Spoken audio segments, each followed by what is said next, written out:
Hi, my reading friends, it's Sarah. I'm going to read the story Algy's Amazing Adventures in the Arctic. Algy's Amazing Adventures in the Arctic is written by Kaye Umansky, illustrated by Richard Watson. Algy has a secret door to another world. It's an exciting place where anything may happen. Let's go check it out. So here you can see Algy. He's wearing a green sweater. I think it's very cold because he's wearing gloves.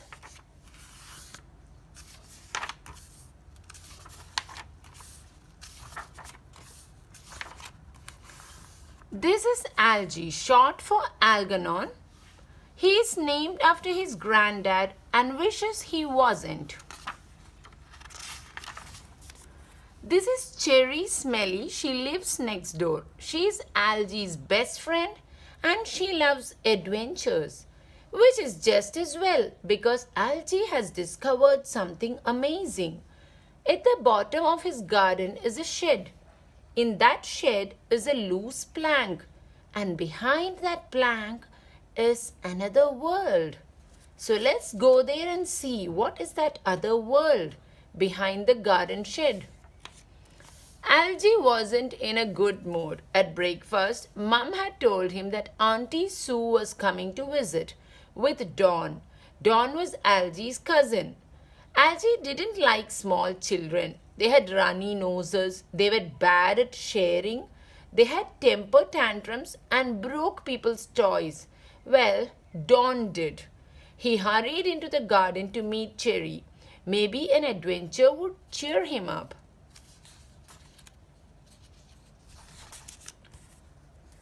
Cherry was waiting outside the shed. A small boy wearing a little red baseball cap was with her. His nose was running and he was holding a carrot. Thought Algy. Who's this? He said. My brother Bradley, said Cherry. Algy was annoyed. He had been looking forward to another adventure. He didn't want a little kid trailing along. Say hello to Algy, Brad, said Cherry. Brad said nothing. What did you bring him for? Said Algy. His playgroup's closed and Mum's busy, said Cherry. Well, he can't come with us. He's too little. He'll get in the way, said Algy. He'll be okay, said Cherry. You'll be good, won't you, Brad? Brad still said nothing. Algy didn't think he would be good at all. He'd cry and make a fuss just like Dawn always did. I don't think it's a good idea, said Algy. Well, at least we can look, said Cherry. See what's there today. Algy stared down at Brad. Brad Smelly. It wasn't a great name. Brad looked up and gave a sudden smile.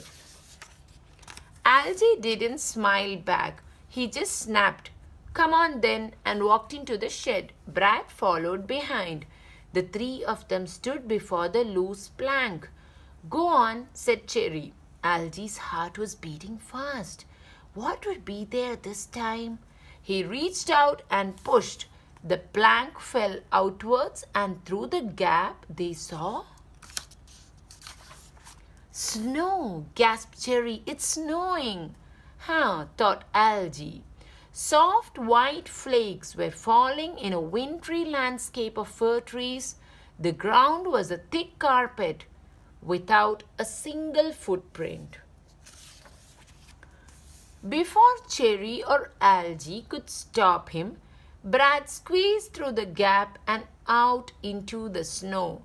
Come back, shouted Algy. It might be dangerous.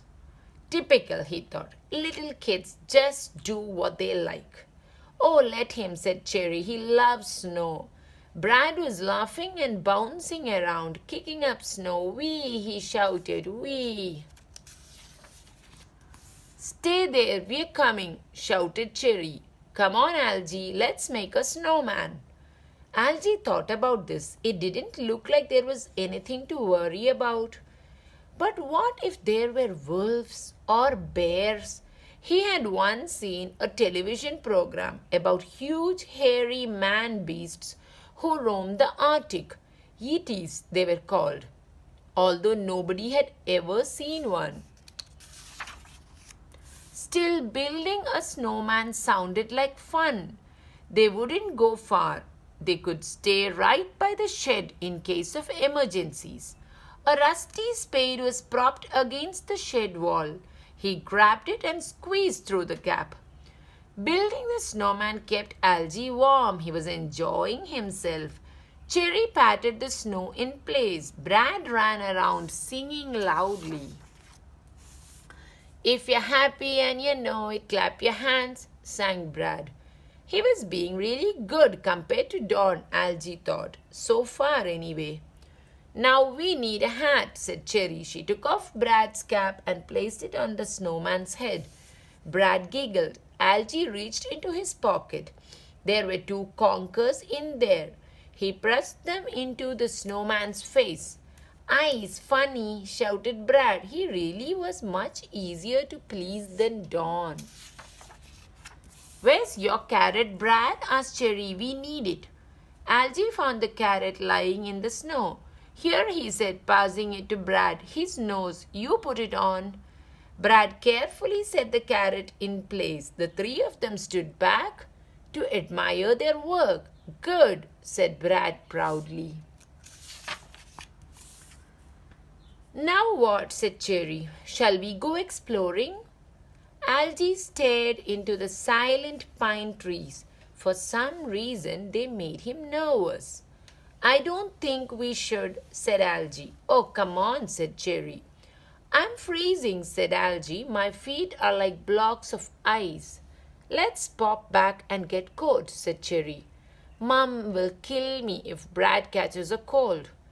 "All right," said Algy, "but we stay inside of the shed." "Fine, Brad, we're going home." "No," said Brad. "Uh-oh," thought Algy. "Here we go. Tantrum coming up." "We'll come straight back," said Cherry. "You want to be warm, don't you? If we're going exploring?"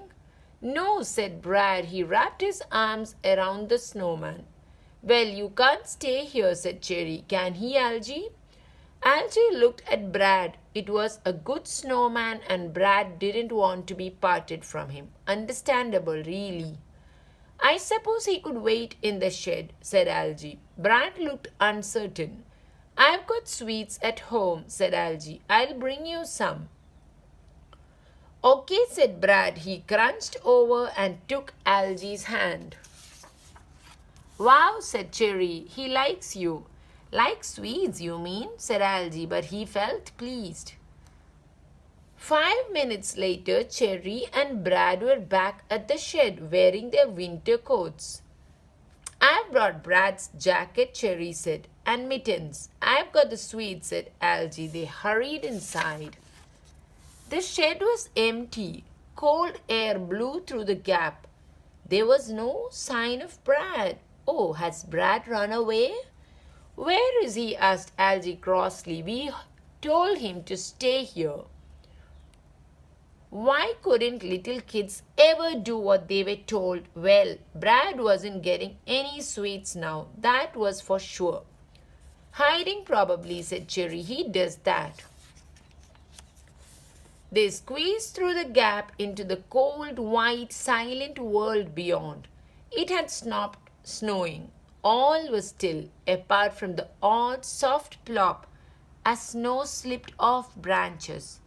The snowman was there, staring at them with his conker eyes. "But the carrot's gone," said Cherry. "And Brad's cap?" She shouted. "Brad, where are you?" Silence. And then, "Oh, what was that?" gasped Cherry. Algy said nothing. The hairs were standing up on the back of his neck. And not just because of that awful cry. "Oh, there are some footsteps here." "Brad," shouted Cherry again. "Cherry," said Algy. "What?" "Look." There, leading away from the snowman, were huge footprints. They definitely weren't Brad's, and they disappeared into the trees. Oh, Cherry sounded shocked. What do you think made those? I don't know, said Algy. But whatever it is, it's taken Brad. A short way ahead of them, half buried in the snow, was a little red cap.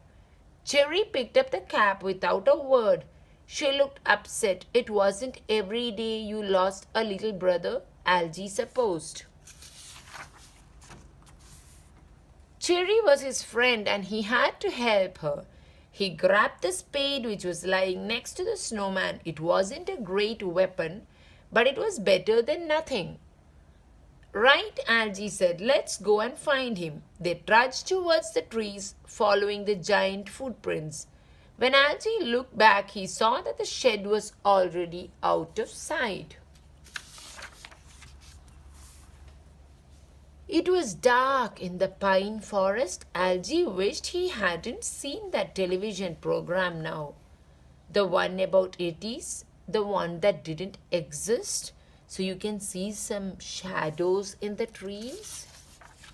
Suddenly, Cherry stopped. The footprints led across a frozen lake. Trees grew thickly around the edge. There was no way around. Now what? Asked Cherry. We cross, said Algy. If it's thick enough to take the weight of whatever made those footprints, it should be safe. He didn't like the thought of meeting whatever had taken Brad, but he also didn't like thinking about what Cherry's mom would say if they went home without him. They stepped out onto the slippery ice. Algy tried using the spade for balance, but it broke, so he threw it away. They had nearly made it across the lake when the distant howl came again. Oh! Cherry grabbed Algy in fright and he fell over. Keep calm, he said, struggling to get up. We are nearly there. Slipping and sliding, they finally reached the other side. The huge footprints stood out in the snow. They led away up a hill. Algy's legs ached as they puffed up the slope. At the top, a nasty surprise was waiting for them. They were standing on the edge of a deep cliff, and strung across it was a rope bridge.